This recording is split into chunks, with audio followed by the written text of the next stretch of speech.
입니다.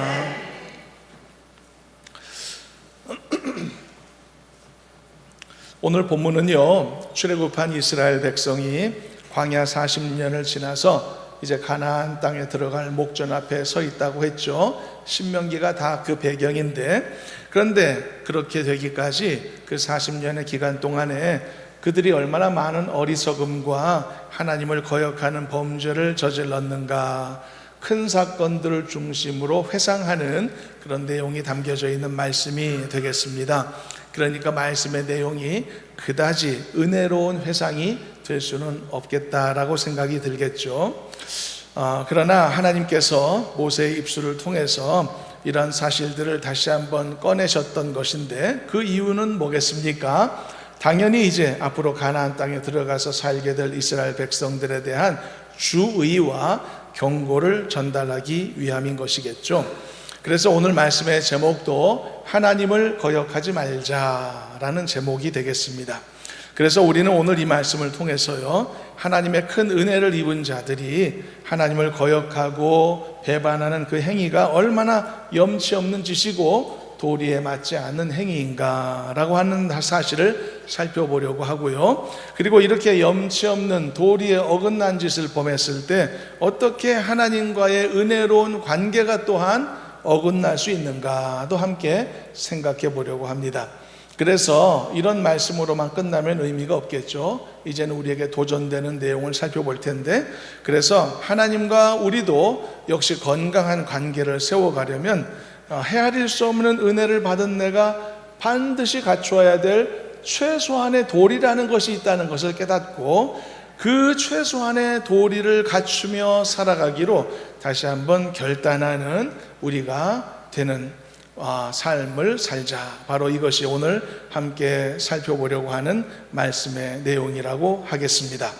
그렇다면 이스라엘 백성들은 어떤 사건들을 겪었길래 그런 사건들을 통해 하나님을 경노하게 했을까? 그로 말미암아 그들의 은혜 받은 자의 도리를 다하지 못했을까? 그 내용을 한 가지씩 살펴보도록 하겠습니다.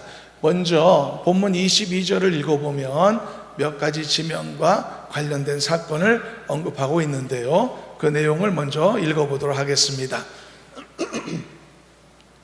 자, 22절을 합독합니다. 너희가 다베라와 마사와 기브롯 핫다와에서도 여호와를 경노하게 하였느니라. 일단 팩트가 있죠. 팩트. 하나님을 화나게 했던 그들이 있었다는 것이고, 그리고 적어도 그 장소는 세 장소, 적어도 세 개의 사건이 있다는 뜻이라는 것을 알 수가 있습니다. 자, 다베라, 마사, 기브롯 핫다와라고 하는 세 개의 지명을 언급하면서 모세는 그곳에서 있었던 그들의 불순종을 끄집어냈습니다. 자, 이 내용은요, 시간의 흐름과 관계된 것은 아닙니다. 그저 사건과 그 장소에 대한 언급이라는 사실을 먼저 염두에 두시고서 하나씩 살펴보도록 하겠습니다. 먼저 순서에 따라 다베라라고 하는 곳을 살펴볼 텐데, 거기에서는 어떤 사건이 있었을까요? 다베라라고 하는 곳은요, 가란 광야에 속했던 장소인데, 출애굽한 지 2년째 2개월이 되던 해 그 시기에 백성들이 그곳에서 하나님을 심각하게 원망했던 사건이 발생하였습니다. 그래서 하나님께서 그들을 심판하셔서 진노의 불이 그들에게 임했던 장소가 다베라라고 하는 곳입니다.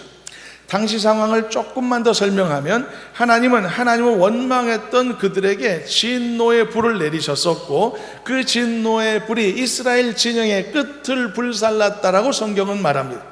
이제 그 진영 끝에서 시작된 불은 진영 전체로 확산될 가능성이 큰 상황이었었죠. 만일 그것이 방치된다면 하나님의 심판이 일부가 아니라 전체에게 임할 수밖에 없었던 그런 심각한 상황이었었던 것입니다. 그런데 그때 모세는 중보자가 되어서 백성들을 향한 진노를 멈춰주시라고 하나님 앞에 간절히 간구하게 되었었죠. 그렇게 하나님 앞에 간절히 구했을 때 하나님은 모세의 기도를 들어주셨습니다. 그래서 그 진노의 불을 멈추셨던 사건이 바로 다베라에서 발생했던 사건입니다. 그 다베라라고 하는 지명도 그때 생겨난 것입니다. 왜냐하면 그 지명의 뜻이 불사름이었기 때문이죠. 이게 하나님이 언급하신 첫 번째 하나님의 진노의 사건이었습니다. 그리고 두 번째 사건을 살펴볼 텐데, 두 번째는 마사라고 하는 곳에서 있었는데, 이 사건은 어떤 사건일까? 마사에서는요, 이스라엘 백성들이 이번에는 물이 없다라고 하나님 앞에 불평했었던 사건입니다. 이 사건은 언제 있었냐? 출애굽한 그 당해 1년째 되는 해 2월 달에 발생했다고 성경은 기록하고 있습니다. 그러니까 그 시기는 언제냐? 출애굽한 지 진짜 얼마 안 됐던 시기였던 것이죠. 그래서 더더욱 백성들이 벌써부터 하나님을 원망했던 이 사건이 안타까움을 자아낸 사건이었습니다. 백성들은요, 거의 모세를 돌로 치려고 하는 상황이었었고, 이번에도 모세가 하나님 앞에 간절히 기도함으로써 모세가 바위로 지팡이를 쳤을 때 마실 물을 얻을 수 있었던 기적이 일어났던 곳이었죠. 그런데 여러분, 이 마사 사건에서 우리가 주목해야 될 한 가지 내용이 있습니다. 오늘 본문 내용을 보게 되면 분명하게 서술되어 있죠. 마사에서 벌어졌던 사건 또한 다른 두 곳에서의 사건과 마찬가지로 하나님을 경노하게 했었던 사건이었다고 말이죠. 너희가 마사에서도 하나님을 경노하게 했었느니라. 이게 성경 기록이니까. 그런데 여러분, 이 마사 사건을 훨씬 자세하게 기록하고 있는 출애굽기 17장 내용을 참고해 보면은 정작 그 자세한 기록 속에는요, 여호와께서 경노하셨다는 표현 자체가 없습니다. 심지어 하나님이 그 상황에 대해서 드러내신 어떤 감정의 표현도 한 줄도 기록된 것이 없습니다.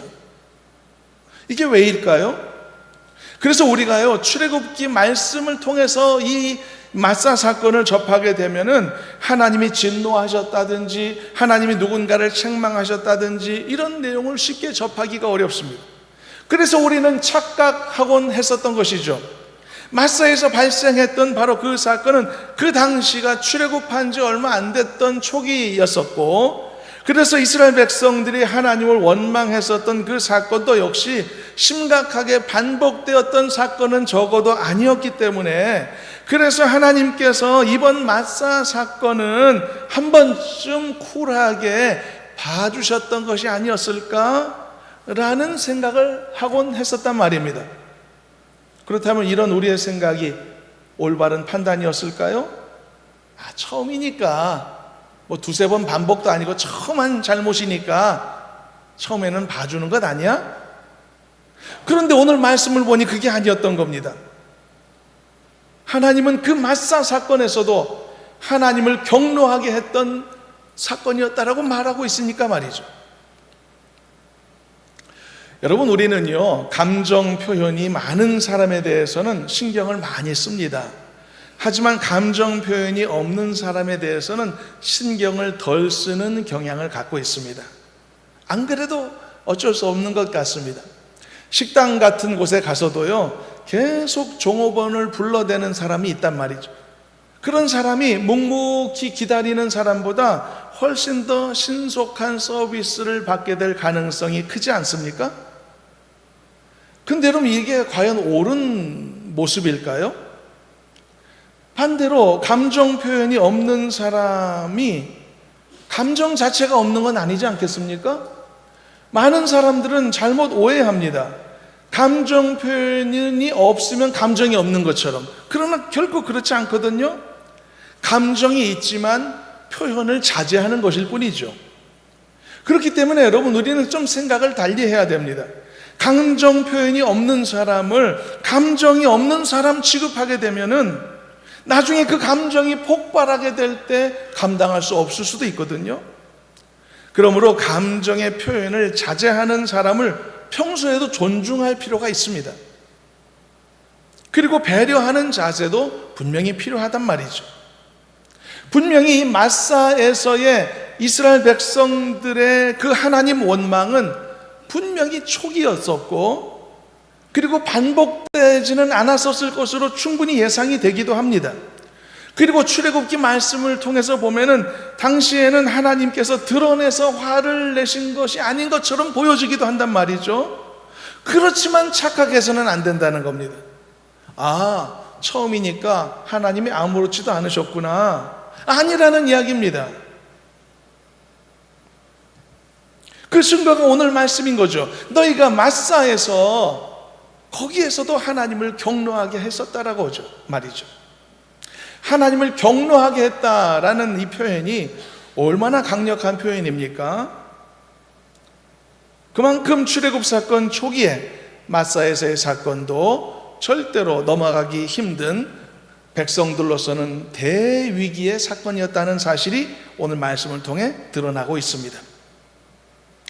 여러분, 우리가 범하며 살아가는 죄에 대해서 그 죄의 가벼움이나 혹은 무거움에 관해 스스로의 판단과 지식을 갖고서 함부로 측정하는 잘못된 습관을 가질 때가 많이 있습니다. 여러분들도 그렇지 않나요? 그런데 그런 습관은 지양해야 될 위험한 습관입니다. 왜냐하면 그 습관 자체도 부당한 것일 뿐만이 아니라 그런 식으로 스스로 내린 판단 자체도 정확하지 않을 가능성이 매우 크기 때문입니다. 판단을 잘못하면 어떻게 하겠습니까? 내 입에 들어가는 약이 내 몸을 치료하기 위해서 내가 복용을 하는데 그 약이 올바른 약이 아니면 어떡하겠습니까? 정확한 진단을 받고 정확한 처방을 받아야 되겠죠? 그래야 그 약이 내 몸에 들어갔을 때 내 몸에 유익이 되고 치료가 될 수 있는 것 아니겠습니까? 이 판단에 오판이 들어간다면 얼마나 큰 일입니까? 내 몸이 상하게 될 텐데요. 죄의 문제도 마찬가지입니다. 우리도 때로는 어떤 게 정말 얼마나 큰 죄인지, 어떤 게 정말 그렇지 않은 죄인지, 얼마나 무서운 죄인지 오판할 가능성이 아주 크다는 겁니다. 그래서 우리가 범하며 살아가는 죄에 대한 무거움이나 가벼움에 관해서 함부로 측정하고 판단하는 잘못된 습관을 처음부터 내려놓아야 되는 것입니다. 이 정도는 괜찮겠지 아니라는 것입니다. 이런 정도는 하나님도 봐주실 수 있지 않을까? 개인적인 기대감도 오판이라는 것입니다. 모든 죄는 다 하나님이 싫어하고 미워하시는 것입니다. 그러므로 우리가 함부로 어떤 것은 가벼운 죄, 어떤 것은 무거운 죄를 나누지 말아야 하는 것입니다. 그런데도 불구하고 우리는 많은 종류의 죄를 짓고 사는데, 그런데도 우리가 늘 하나님으로부터 용서의 은혜를 받고 살아온 것이 아니겠습니까? 그렇다면 그 이유가 어디에 있을까? 우리의 죄가 가볍기 때문이었을까? 우리의 죄가 또 하나님 앞에서 그냥 적당했기 때문이었을까? 그게 아니라는 것입니다. 이것을 위해서 십자가에서 죽으신 예수님의 그 보혈의 능력이 너무나 강력했기 때문에, 나의 죄가 별게 아닌 게 아니었기 때문에, 그럼에도 불구하고 그 십자가의 권세가 너무 강력해서 용서받으며 살아왔던 것일 뿐이라는 사실입니다. 별게 아니니까 그냥 용서해 줄게, 그게 아니라는 뜻입니다. 이 사실을 분명하게 우리가 깨닫고 죄에 대하여 착각하지 말기로 해야 되는 것입니다. 그리고 그 반대도 역시 마찬가지입니다. 예전에 어떤 사람에게 복음에 대해서 말했더니 그 사람이 그런 말을 합니다. 나 같은 사람은 하나님도 용서하기 힘들걸? 그 생각도 잘못된 생각입니다. 가볍기 때문에 용서받고 반대로 무겁기 때문에 용서받지 못할 것이라는 생각도 잘못된 것입니다. 예수님의 십자가의 능력은 어떤 사람의 죄의 가벼움이나 또는 어떤 사람의 죄의 무거움을 무색하게 만들 만큼 그 자체로 강력한 권세가 있기 때문에, 그러므로 예수님의 십자가 앞에서 회개한 사람만이 용서받는 은혜를 누리는 것입니다. 회개하지 않으면 어떤 죄도 그 사람을 사망에 이르게 하고 패망에 이르게 하는 것이라는 사실, 그러므로 우리 모두의 죄 앞에서는 회개한 것과 회개하지 않음의 차이만 있을 뿐이라는 사실을 우리는 잊지 않고 살아가야 할 것입니다. 여러분들에게 회개할 수 있는 입술이 있다면 매일매일 사용하시기를 바랍니다. 수시로 사용하시기를 바랍니다. 십자가의 권세가 내 앞에 허락되었고 나는 회개할 수 있는 믿음과 입술이 있으니 하나님 십자가의 권능에 의지하여 하나님 앞에 나의 허물과 잘못을 토로하오니 주님 용서해 주시옵소서. 매일매일 회개하고 매일매일 씻음 받으며 살아가는 지혜로운 성도들이 되시기를 주님의 이름으로 축원합니다. 그러므로 우리들이 용서받으며 살아온 것은 전적으로 하나님의 은혜입니다. 내 죄가 가볍기 때문에 그게 아니라는 것입니다. 착각하면 안 된다는 것입니다. 그리고 또 세 번째, 두 번째 마사에서 그런 일이 있었고, 세 번째, 하나님은 기브롯 핫다와라는 곳에서도 하나님을 경록해 했던 큰 사건이 있었다는 것을 언급하셨습니다. 그렇다면 그곳에서는 어떤 일이 있었을까? 기브롯 핫다와에서는요, 이스라엘 백성들이 하나님이 주신 만나의 실증을 내고 나 이것 가지고는 못 참겠으니 고기를 먹게 해주십시오 라고 반항했었던 장소입니다. 그래서 하나님은 놀랍게도 백성들에게 한 달 동안 메추라기를 넘치도록 주셔서 고기를 먹게 하셨던 장소, 그게 기브롯 핫다와입니다. 그래서 표면적으로 보면 이 사건도요, 이스라엘의 불평과 원망이 이렇게 하나님의 놀라운 기적과 응답을 이끌어냈던 긍정적인 사건이 일어난 장소로 보여지는 것이 사실이기도 합니다. 우리가 생각할 때 기브롯 핫다와, 그곳에서는 하나님이 메추라기를 주셨던 장소지 얼마나 은혜로운 하나님의 역사가 일어났던 곳이야 라고 생각하기 쉽단 말입니다. 과연 그게 사실일까요?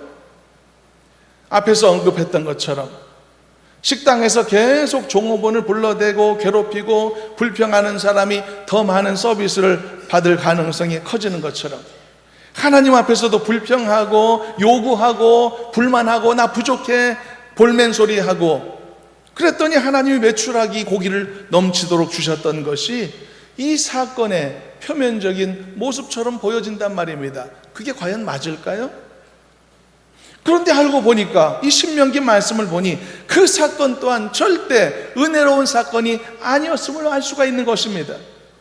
기브롯 핫다와라는 이 세 번째 장소에서 발생한 가장 중요한 사건은 하나님이 그들에게 메추라기 고기를 넘치게 주셨던 그 사건이 아니라 그들이 하나님을 원망함으로써 하나님을 경노하게 했었던 사건이었던 것이죠. 착각하면 안 되는 것입니다. 절대 은혜로운 장소가 아니었던 거죠. 비록 하나님이 불평하던 그들에게 넘치도록 고기를 주신 것은 사실이지만 그 사건을 통해 우리가 잊지 말아야 될 것은 그 교훈은 전혀 다른 곳에 있었던 것입니다. 여러분, 왜냐하면 성경을 자세히 보면은 그 사건을 일으켰던 주동자들이 있었거든요. 불평하고 하나님께 원망하고 나 만나가지고 못 살아 그랬던 자들에게 하나님께서는 죽음으로써 그들을 심판하셨다는 이야기도 성경 속에 있기 때문입니다. 우리는 성경을 볼 때 이런 부분을 덜 주목하여 보는 습관이 있습니다. 기브롯 핫다와 은혜로운 장소지, 하나님이 고기를 넘치도록 주셨던 장소지, 그러나 그 이면에는 이런 심판이 있었다는 사실도 우리는 볼 수 있어야 되는 것이죠. 그래서 마사와 마찬가지로 기브롯 핫다와 사건도 역시 하나님을 경록해 했었던 사건이다라고 하는 것은 분명한 사실입니다. 오늘 본문에도 그렇게 되어 있고요. 그래서 하나님은요, 이 모세의 입술을 통해서 이 세 가지의 중대한 과거의 사건들을 돌이켜보게 하셨고, 그리고 이어서 24절처럼 말씀하지 않으실 수 없었습니다. 이 24절을 한번 읽어보겠습니다. 본문 24절 합독합니다. 내가 너희를 알던 날부터 너희가 항상 여호와를 거역하여 왔느니라. 이게 하나님의 판단이며 이것이 현실이었던 것입니다. 하나님으로부터 이런 말을 들을 수밖에 없이 살았던 그들은 어떤 삶을 살았을까? 이런 말을 들었다는 것 자체가 참 씁쓸한 일이고 슬픈 일일 수밖에 없을 것입니다. 정말 이스라엘 백성들은 하나님도 말씀하셨던 것처럼 정말 목이 뻣뻣한 교만한 사람들이었죠. 지질이 말도 안 듣고 습관적으로 반항하고 거역하고 감사할 줄 모르고 참을성도 없고 순간순간 쓴 감정들을 억제하지 않고 쏟아내기 쉬운 모든 면에 있어서 저 낮은 자질을 가진 그런 자들이었던 것이죠. 이런 평가가 씁쓸하고 그리고 부끄럽기는 하지만 역설적으로 보면 이런 자들을 이끌어 오신 하나님은 얼마나 은혜로우시고 얼마나 자비가 너무 넘치시는가 라는 사실도 우리는 볼 수도 있습니다. 그러나 이 지점에서 분명한 사실은 이스라엘 백성들은 그렇게 많은 은혜를 받았지만 받은 바 은혜에 합당한 도리를 다하지 못했다는 사실, 이게 오늘 우리가 이 말씀을 통해 함께 주목하고자 하는 내용입니다. 그렇게 많은 은혜를 받았는데, 그렇게 만나를 주셨고, 그렇게 물을 주셨는데, 그렇게 하나님께서 그들을 보호해 주셨는데, 광야에서 살려주셨는데 감사치 못하고 끝까지 원망하고 도리를 다하지 못했구나, 본분을 다하지 못했구나. 이게 오늘 우리가 보고 있는 말씀의 도전입니다. 그렇다면 우리가 이 말씀의 도전을 어떻게 해석하고 우리 삶 가운데 적용해야 될까요? 우리는 이 말씀을 보면서 저 옛날 이스라엘 백성들을 흉보기만 할 것이 아니라 우리 자신을 좀 볼 수 있어야 되겠습니다. 우리도 역시 하나님의 은혜를 얼마나 지금까지 받고 살고 있습니까? 그런데도 불구하고 우리는 과연 그 받은 바 은혜의 도리를 다하며 살고 있는가? 우리는 혹시 목이 뻣뻣한 자들이 아닌가? 우리도 인내하지 못하고 참지 못하는 사람들은 아닌가? 우리는 하나님이 받은 은혜에도 불구하고 때로는 원망하고 때로는 범죄하며 하나님을 거역하며 살던 자들은 아닌가? 이 사실을 우리는 돌아보며 필요하다면 인정해야 되는 것입니다. 그럼에도 불구하고 하나님이 여전히 나를 선택하셨고 끊임없이 나를 선한 길로 인도하셨던 그 놀라운 은혜가 또한 얼마나 큰가도 우리는 역설적으로 그 큰 은혜에 대하여 감사하고 하나님께 영광 돌려야만 하는 것이죠. 부족한 내가 그래도 버림받지 않고 하나님의 사랑으로 오늘까지 이르렀다면 이것은 모두 다 하나님의 엄청난 은혜의 결과다. 더 크게 인정하고 더 많이 인정하며 살아가는 우리가 반드시 되어야 할 줄로 믿습니다. 그렇기 때문에 더더욱 우리는 지금까지 받은 은혜에 합당한 도리를 하나님 앞에 보여드리며 살아야 되는 것입니다. 그래야만 이 은혜가 지속될 수 있는 것이고 내 삶을 통해 하나님께 영광 돌려지지 않겠습니까? 여러분들도 다 이렇게 고백하고 인정할 수 있는 사람이었으면 좋겠습니다. 부족한 나를 하나님이 지금까지 도우시고 인도하셨으니 나도 이제는 하나님 앞에서 나의 도리를 충실히 다하며 살겠노라고, 원망하지 않겠다고, 불평하지 않겠다고. 오늘 말씀의 내용 안에서만 본다면 하나님의 엄청난 은혜를 광야에서 받아왔던 백성들이 하나님의 받은 바 은혜에 도리를 다하지 못한 가장 큰 원인이 어디에 있습니까? 원망했던 것입니다. 불평했던 것이거든요. 이 도전을 고스란히 우리도 받아서 많은 은혜와 사랑을 받으며 살았으니 나도 이제는 받은 은혜에 도리를 다하며 살겠노라 다짐하고 결심하는 우리가 되었으면 좋겠고, 그것에 대한 삶의 실천은 원망하지 않는 것입니다. 불평하지 않기로 하는 것입니다. 조금 더 참기로 하는 것입니다. 하나님의 선하심을 의심하지 않기로 하는 것입니다. 어떻게 하나님이 도우시고 인도하실까 먼저 입술로 감사하고 선포하고 영광 돌리며 살아가는 것입니다. 저와 여러분들이 항상 이렇게 되었으면 좋겠습니다. 그래서 받은 바, 은혜 받은 바 다운, 사람다운 도리를 다하며 살아가는 믿음의 성장이 우리 가운데 있기를 간절히 소망합니다. 그리고 이제 이어지는 나머지 말씀, 한 가지 사건이, 큰 사건이 있는데 그 사건까지 살펴보고 말씀을 정리하도록 하겠습니다. 이어지는 말씀을 보면 하나님은 모세의 입술을 통해 또 하나의 사건을 언급하셨습니다. 그 사건은 어떤 사건일까요? 본문을 보면은요, 일단 이 사건은 엄청나게 큰 사건이어서 모세가 중보 기도자가 되어 범죄했던 이스라엘을 대신하여 눈물로 목숨 걸고 기도하지 않으면 안 되었던 대사건임을 알 수가 있습니다. 25절 말씀을 보면 모세는 이 문제를 위해 40일간 기도했다고 말하고 있습니다. 얼마나 중대한 사건이었길래 모세가 40일을 기도할 수밖에 없었을까? 40일 기도는 40일 금식과 연결되어 있습니다. 그래서 모세가 살면서 40일 금식 기도했던 것이 두 차례였는데요. 언제냐 살펴보면 첫 번째 10계명 돌판 받을 때였습니다. 둘째는 두 번째 10계명 돌판 받을 때였습니다. 그럼 언제일까? 말씀의 내용의 정황을 보면은 금방 알 수 있습니다. 두 번째 십계명 돌판을 받았을 그 당시 사건을 언급하는 것입니다. 이어지는 다음 장 10장 신명기 말씀을 보면서도 그 사실을 아주 명확하게 알 수가 있습니다. 자, 그렇다면 그 시기가 어떤 시기였는지 한번 떠올려 보실 수 있겠습니까? 두 번째 돌판을 받을 바로 그 시기, 모세가 첫 번째 돌판을 가지고 시내산에서 내려왔을 때 남아있던 백성들에게 어떤 일이 있었습니까? 백성들이 우상을 만들었었죠. 금송아지 우상을 만들었어요. 그때 하나님은 이스라엘을 멸절시킬 계획을 세우셨었습니다.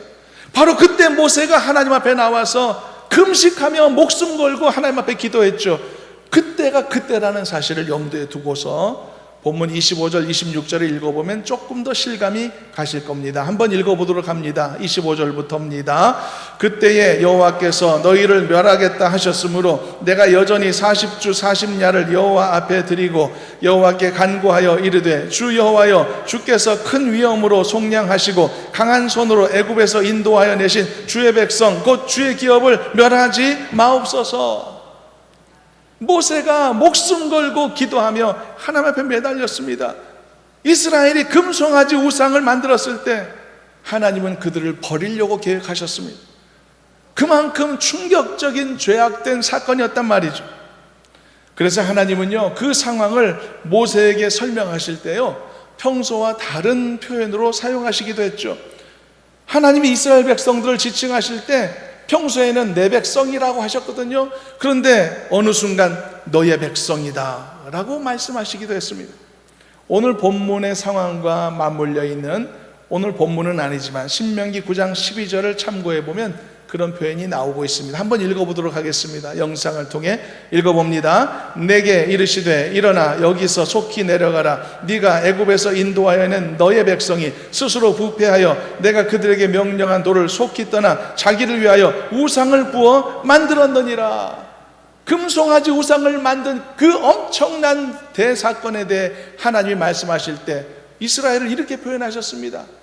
네 백성들이 저러고 있다. 이어지는 13절을 보면 한번 또 읽어보면 또 나오는데 비슷한 표현이, 한번 신명기 9장 13절도 합독해 봅니다. 여호와께서 또 내게 말씀하여 이르시되 내가 이 백성을 보았노라. 보라, 이는 목이 곧은 백성이니라. 더 이상 하나님은 내 백성이라고 안 하시는 겁니다. 이 백성들 봐라, 이놈들 좀 봐라, 이놈들. 하나님의 냉정하신 이 호칭의 변화는 죄악된 그들과 선을 그으시는 것이었고, 그만큼 그들의 죄악이 참담했음을 의미하는 것이었고, 하나님과의 관계가 깨졌음을 말하는 것입니다. 이렇게 이스라엘은 스스로의 도리를 지키지 못함으로써 얼마나 많은 하나님의 사랑을 받으며 그곳까지 이르렀는데 우상을 만들어 숭배하는 잘못을 저지름으로써 성도다운 도리를 포기했고 하나님과의 관계까지 깨뜨리고 말았던 것이죠. 내 백성이라는 표현은 히브리어로 암미라고 합니다. 매우 아름다운 표현입니다. 지금껏 하나님은 백성들을 향해 암미, 내 백성이라고 표현해 오셨는데 자기를 위하여 우상을 만드는 이 악한 죄를 저지른 후부터는 암메카라고, 네 백성이다, 니네들 사람들이라고 말씀하시기 시작하신 것입니다. 관계가 완전히 깨졌죠. 자기 도리를 다하지 않으면 이렇게 관계에 어려움이 생기는 건 아닙니까? 하나님과의 관계든지 사람과의 관계든지. 여러분, 사람과의 관계에서도 보면 어떤 사람은 자기만을 위하는 늘 이기적인 행위만을 일삼게 되는 사람도 있습니다. 그런 사람은 당연히 관계에 어려움이 생깁니다. 자기만을 위하는 사람을 뭐하러 만납니까? 뭐하러 교제하고 시간을 나눕니까? 친구 삼아도 아무런 유익도 없는데. 이처럼 여러분, 사람과의 관계에서도요, 상대방을 위하는 태도나 존중하는 자세가 크면 그 관계는 건강하게 성장하기 마련이거든요. 하나님과의 관계도 그렇단 말입니다. 하나님과 우리 인간과의 관계는 상대의 존재를 인정하고 존중하고 사랑함으로써 비로소 더 단단하게 연결되는 것 아닙니까? 이것은 관계의 기초이기도 하고 언약의 기본 조건이기도 한 것이죠. 하나님은 우리에게 일방적인 언약을 베푸셨습니다. 우리도 그 언약의 당사자가 되었기에 우리도 신실하게 하나님의 약속을 붙들며 살아가야 하지 않을까요? 이게 관계 상호 관계가 아니겠습니까? 그런데 내 도리를 안 하려고 한다면, 내 본분을 지키려고 하지 않는다면, 저 광야 백성들처럼 우상이나 만들게 된다면 어떻게 되겠냐는 것이죠. 그래서 여러분, 우리가 하나님과 어떤 의미의 관계를 맺으며 살지 더 깊이 깨닫고 그리고 묵상하고 실천할 필요가 있는 것입니다.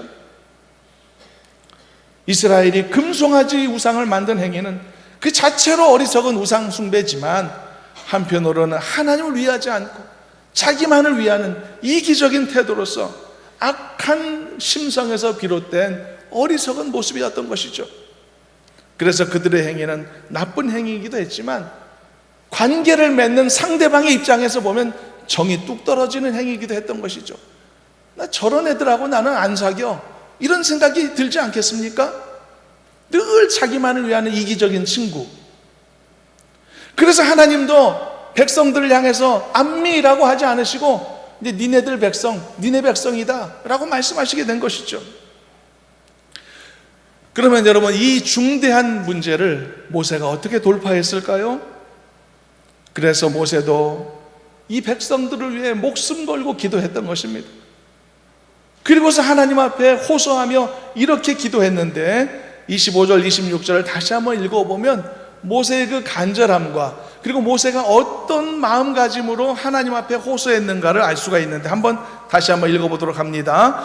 그때에 여호와께서 너희를 멸하겠다 하셨으므로 내가 여전히 40주 40야를 여호와 앞에 엎드리고 여호와께 간구하여 이르되 주 여호와여, 주께서 큰 위엄으로 속량하시고 강한 손으로 애굽에서 인도하여 내신 주의 백성 곧 주의 기업을 멸하지 마옵소서.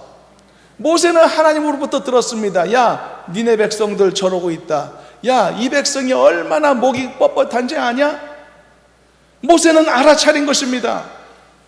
표칭이 변화된 것입니다. 그래서 모세는 하나님 앞에 간구할 때 26절에 보니까 뭐라고 말했습니까? 주님, 이 백성은 여전히 당신의 백성입니다. 주의 백성입니다. 주님, 이들의 기업은 여전히 당신의 기업입니다. 주님의 기업이 아닙니까? 모세는 이런 논지로서 하나님 앞에 호소했던 것입니다. 하나님, 이 백성은 여전히 하나님의 소유이니 하나님 버리지 마십시오. 다시 한번 용서하여 돌봐 주십시오라고 말이죠.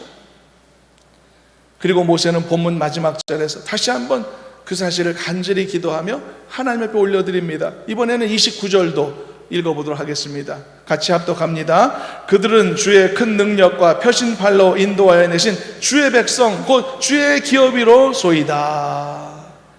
모세는 이렇게 하나님 앞에 매달려 호소했던 겁니다. 이스라엘은 주의 백성들이고 또한 그들은 주의 기업입니다.